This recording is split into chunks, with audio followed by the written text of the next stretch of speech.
Good morning, this is a response to a video by warblesonalot called Apology to the Affronted. Hi there Warbles, thanks for making this video. It's greatly appreciated. As you know yourself, there's a lot of misunderstanding online, not so much misunderstanding about what people say, of course that's what happens, but a lot of misunderstanding about people's motivations, people's psychologies, and it just requires us all to not only have develop thick skins, but also to have a real care about what we say, and also be overly careful about being polite, and also develop a capacity to ignore people and walk away. So it's fine. I'm not affronted by anything that you said there. It's fine. Like, I've got a thick skin and I can walk away. But just in terms of this, I don't want to get back into it again. I certainly don't want to upset you in any way. But I am interested in some of the things you say, because obviously the New Scientist study which you quoted, I haven't looked at the original study, but from what you and other people have said, it clearly sounds like a very small sample. It's a journalistic reporting of a small sample. New Scientist is a magazine about science. It isn't a peer-reviewed journal containing primary research itself. So it stands for what it is. But there's some things about that which I think are quite interesting, actually. I'm just kind of imagining what would it be like if that article was, well, not exactly as you described, but probably even more true than you described. What would it be if that article had said that there is a very strong correlation between atheism and certain forms of autism? And I want to just qualify that certain forms of autism thing again. I know you know this by now, but just in terms of mind blindness, which is the thing that you're talking about, the capacity to mentalize, the capacity to see intentionality and agency in other beings or in the world at large, that capacity varies enormously within the autistic spectrum. With some people, it's particularly people who are usually diagnosed as having Asperger's, it is a kind of mind blindness, a social difficulty of recognizing the mentalization of other people. And the person I mentioned, Temple Grandin, claimed to have that. And she's had to teach herself about how agency works in other people, teach herself that other people have minds. But at the other end of the spectrum, still within the autistic spectrum, there are those who experience it only too much, or find the presence of other minds extremely threatening almost. A lot of the reason why some autistic people can't make eye contact or find it very difficult to make eye contact is because they feel overwhelmed by the presence of another person and the emotions of another person. They're kind of empathic almost. So as I say, within that there's a huge spectrum.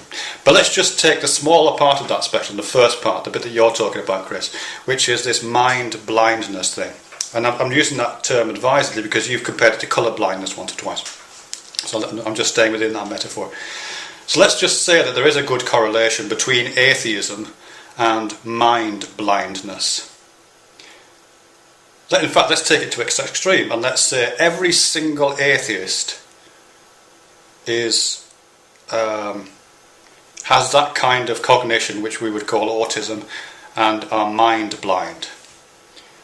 Yeah, that's about as extreme as you can get that.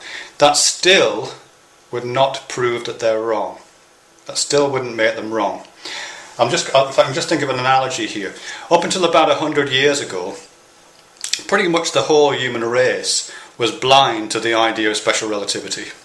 We had no way of seeing and understanding and knowing about space-time, about the Lorentz equations, about time dilation effects with speed, about how mass increases as you approach the speed of light, about how time varies according to whereabouts in the universe you're standing. You know, all of those things that Einstein described in the special theories of relativity and the general theory of relativity were invisible to people. In fact, they're still pretty invisible to most people. I don't understand them.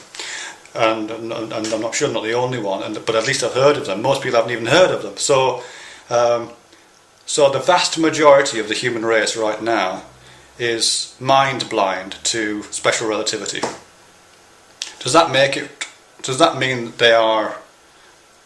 wrong? Does that mean that You know, what does that mean? It means that the people who are not mind blind to special relativity have got a job to do, and their job is to demonstrate that the blindness which the rest of the human race has is actually a blindness, and there is this stuff called space-time, and it does exist in this particular way, and it does cause time dilation effects, and they can be shown with the Lorentz equations and so on. They can't just say it, you know, they can't just say that they feel like it, they can't just say it operates in their lives, they can't just say that they've had a revelation and they glimpse space-time. That's not allowed. They have to, those people, starting with Einstein, have to demonstrate it, that it works. Otherwise it doesn't exist in any meaningful sense. It only exists within a certain kind of cognition. And within the vast majority of cognition still, space-time doesn't exist. So I would just invite that. What religion and even broader kind of spirituality ideas, the ones that I suspect you occupy, those God theories, what they have demonstrably failed to demonstrate to those of us who are mind blind, to those of us who demand proof, is that they actually exist.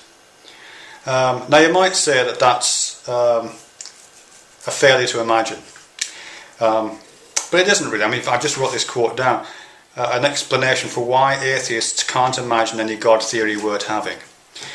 But that's not really true of most atheists that I know, certainly.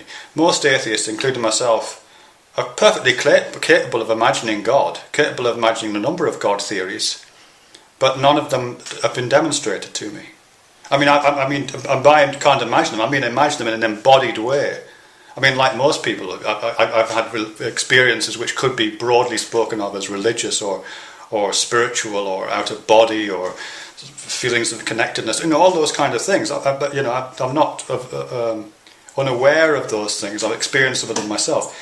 So, I'm perfectly capable of imagining theories which account for those and which account for the wider universe. But I don't see any demonstration of that, apart from personal revelation, which I know how faulty that can be. I just don't see it. So I think I just have to return to this. That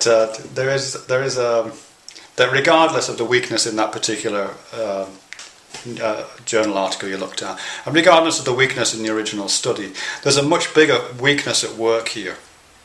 Oh yeah, and also regardless of the weakness of what constitutes autism, by the way, whether it's the deficiency or whether it's a more accurate way of looking, regardless of all those things, even if it was demonstrated that all atheists are autistic, the onus is still on those of you who claim not to be autistic to support that claim. And right now you ain't doing it other than by referring to personal revelation, to your personal, what you claim to be personal experiences, and which, you know, they do notably fall apart when they're put under any kind of experimental conditions. So no one's saying you can't have those beliefs. You can believe whatever you like. We should all be tolerant of each other's ways of living, as long as we don't get in each other's face. But yeah, show me space-time and I'll live in it. Until then, me and Newton are living in this world. See ya.